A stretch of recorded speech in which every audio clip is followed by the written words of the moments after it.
បាទសួស្តីពុកម៉ែបងប្អូនបាទថ្ងៃនេះបងប្អូនបាទកាត់ចូលរថយន្តបាទប្រភេទតាកម៉ាឆ្នាំ07បងប្អូនបាទកាត់មកក្តៅណាបងប្អូនបាទអត់ទាន់រៀបចំអីទេបាទបងប្អូនចំណាប់អារម្មណ៍បាទតាកម៉ា07ប៉ុង2បាទ full ពេញបាទឡានលេងហើយអស់ហើយបងប្អូនបាទម្ចាស់មុនបាទមានគុជមានអីហើយម៉ាស៊ីនឡានលេងហើយ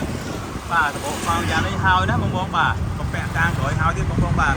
07 full ពេញបាទមានប៉ុងភ្លើងមានកាប់បតាសបាទមានម៉ាស៊ីនបាទនេះបងប្អូនបាទមានបលឹមជីកោតបាទមានប៉ុងភ្លើងដោយដាំបាយបាទនេះកាប់បតាសបងប្អូនណាប៉ុង2ណាលេងញ៉ៃ Android ហើយបាទនេះឯកសារមិញអត់ទាន់នេះទេណាបងប្អូនបាទនេះទៅមកកាត់មកមិញភ្លាមក្តៅបងប្អូនបាទចំណាប់អារម្មណ៍អាចទៅមកបងប្អូនបានបាទនេះ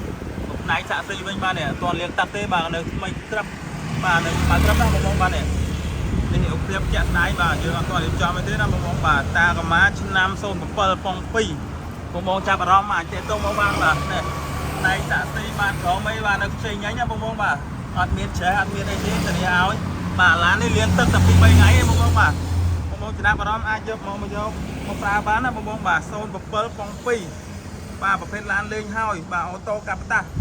ឡានលេងលុយទៀតណាបងប្អូនបាទ13 12ឡានលេងភ្នំពេញជាន់វែងហើយគឺយើងរៀបចំតែ2 3ថ្ងៃណាបងប្អូនបាទនេះឡាននៅស្អាតស្រាប់ណាបងប្អូនបាទ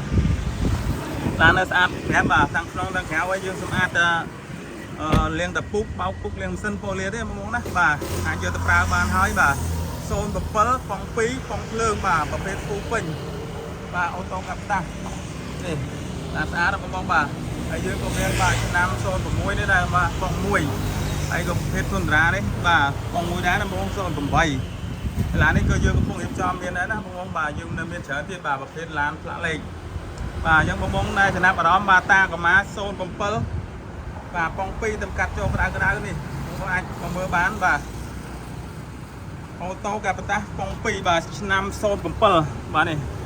ឯកសារម៉ាស៊ីនណាបងប្អូននេះបាទកំ pl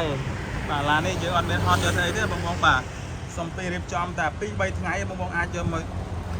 ជាវយកទៅប្រើបានណាបងប្អូនបាទអញ្ចឹងបងប្អូនអាចចំណាប់អារម្មណ៍បាទទីតាំងបងប្អូននៅខាងកើតស្តុកផ្សារនេះហើយបាទទួលមុខនឹងឈៀកបាទផ្លូវ1986ណាបងប្អូនបាទ